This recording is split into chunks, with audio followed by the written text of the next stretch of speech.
Hi, I'm Laura. I am Paisley. And this is Learning with Laura.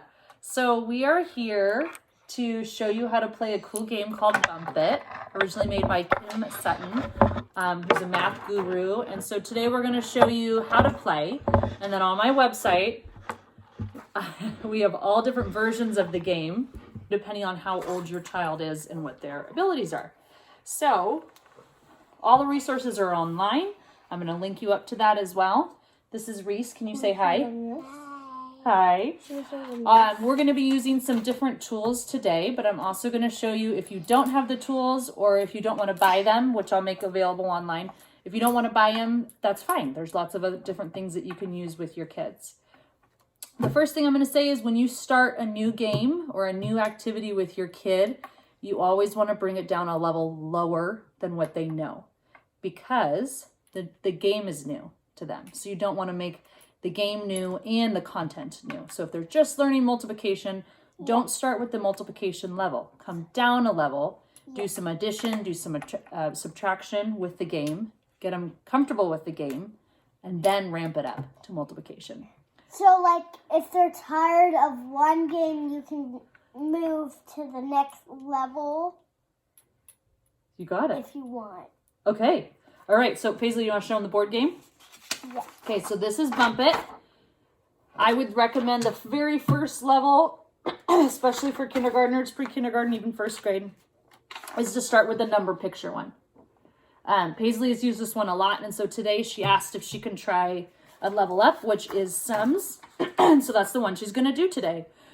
On the top of the page, it'll show you what type of dice to use. Or if you don't have a dice, you can get something from our website or somewhere else. You can also use cards. Yeah. So this is a double dice. There's a big dice and a little dice inside it that she's going to roll. If you don't have a double dice, you can simply roll 2 regular dice to play the game, because you're going to need two numbers for this version. Or you can use cards. Right, so there's 2 cards, right? You could use two sets, numbers 1 through 6, and you could have them pull 1 card from this and 1 card from this. Okay.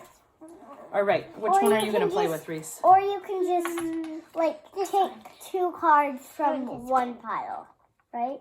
Yeah, but if you pull them from 2, then you'll have more you'll have different number combinations. Like you could pull a 6 and a 6.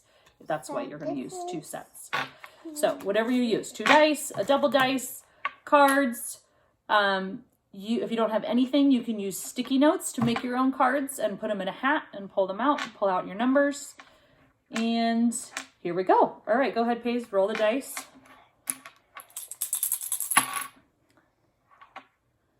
Call out your numbers. 5 and a 5. A 5 and a 5. Okay, so you're going to add them together. You're going to find the sum. What is 5 plus 5? Now, if she doesn't know her math facts off the top of her head, which Paisley doesn't, she's just doing her addition. That's why I also put some other tools out here for her if she chooses to use them. A number line is one, some counters. She can use her fingers. Okay, what's 5 plus 5? 10. Okay, so put your marker on 10. She's going to find the square that says 10. So the markers that she's going to use, when I say a marker, I mean like a place marker for a board game. And we have chips, which again will come in our math toolkit. If you don't want to buy them, you don't have to. You could use something like Legos, which a lot of us have. You just each need to make sure you have your own color. So Paisley's marker is purple, and I'm going to be yellow. She could also do blue Legos to mark her spaces. I could use yellow. Okay, I'm going to roll. Do you want to roll for me? Okay. Roll. Shake it and roll. Here we go. Oh, another double. 1 and a 1. Which is... It's 2. So I'm going to put it on 2, and she's going to check it to make sure I got it. Okay. All right, your turn. 4 and 6. So 4 is the outside and 6 is the inside. Okay. You gotta make 2. 4 and 6. You gotta make 2 for me. Thanks, Baba.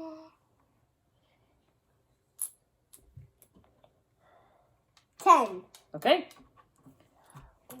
So she found another square that has 10 on it. Oh, nope, what'd you do instead?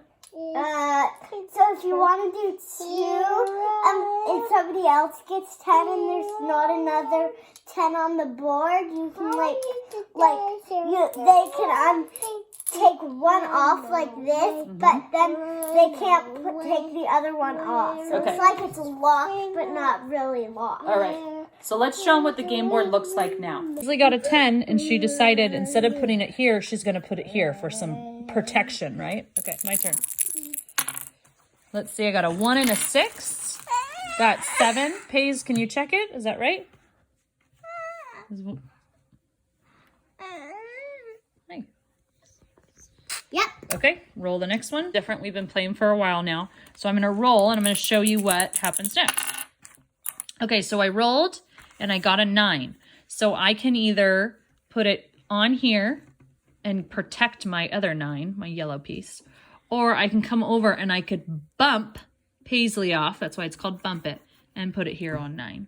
And then if she rolls, and let's say she gets an 11. Paisley, what would you do if you got an 11?